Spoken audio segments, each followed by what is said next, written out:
ನಮಸ್ಕಾರ ಮಾಡ್ತೀನಿ ದನಿಗೆ ನಮಸ್ಕಾರ.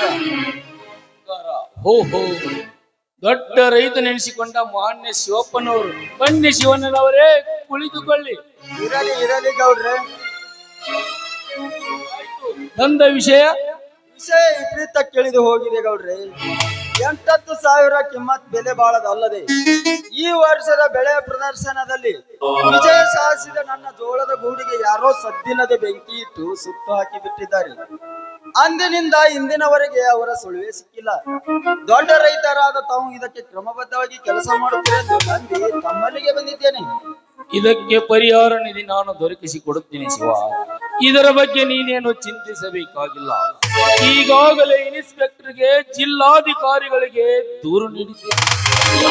ಅದು ಅಲ್ಲದೆ ಆ ಗೂಡಿಗೆ ಬೆಂಕಿ ಇಟ್ಟ ವ್ಯಕ್ತಿ ಯಾರೇ ಇರಲಿ ಅವನನ್ನು ಹಿಡಿದು ಬಂಧಿಸಿ ಎಂದು SP ಅವರ ಕಿವಿಗೆ ಕೂಡ ಮುಟ್ಟಿಸಿರುತ್ತೇನೆ.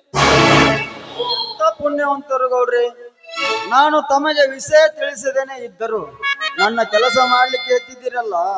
ನಿಮಗೆ ದೇವರೆನ್ನಲೋ ದೇವ ಮಾನವರೆನ್ನಲೋ ನನಗೊಂದು ತಿಳಿಯುವುದಾಗಿದೆ. ಬಡವರ ಬಗ್ಗೆ ನೀವು ಶ್ರಮಿಸುತ್ತಿರುವ ಕಾರ್ಯ ನೋಡಿ ಭಗವಂತ ನಿಮ್ಮನ್ನು ಸದಾ ಕಾಪಾಡಲೆಂದು ಆ ದೇವರಲ್ಲಿ ಬೇಡಿಕೊಳ್ಳುವೆ. ನಾನು ಮಾಡುತ್ತಿರುವ ಇದು ಯಾವ ಕಾರ್ಯ ದೊಡ್ಡ ಮಾತು ಅಂತ ನನಗೆ ಹೇಳ್ತಿಸುವ. ಸುತ್ತಮುತ್ತಲಿನ ರೈತರೆಲ್ಲರೂ ನನ್ನನ್ನು ಅಧ್ಯಕ್ಷನಾಗಿ ಕೆಲಸ ಮಾಡಲಿ ಎಂದು ತಾವೆಲ್ಲ ಸಂತೋಷದಿಂದ ನನ್ನನ್ನು ಅಧ್ಯಕ್ಷ ಸ್ಥಾನಕ್ಕೆ ಕೂಡಿಸಿರಂದ ಮೇಲೆ ಅದನ್ನು ನಾನು ಮಾಡಲೇಬೇಕಾಗುತ್ತದೆ. ನಿಮ್ಮ ಈ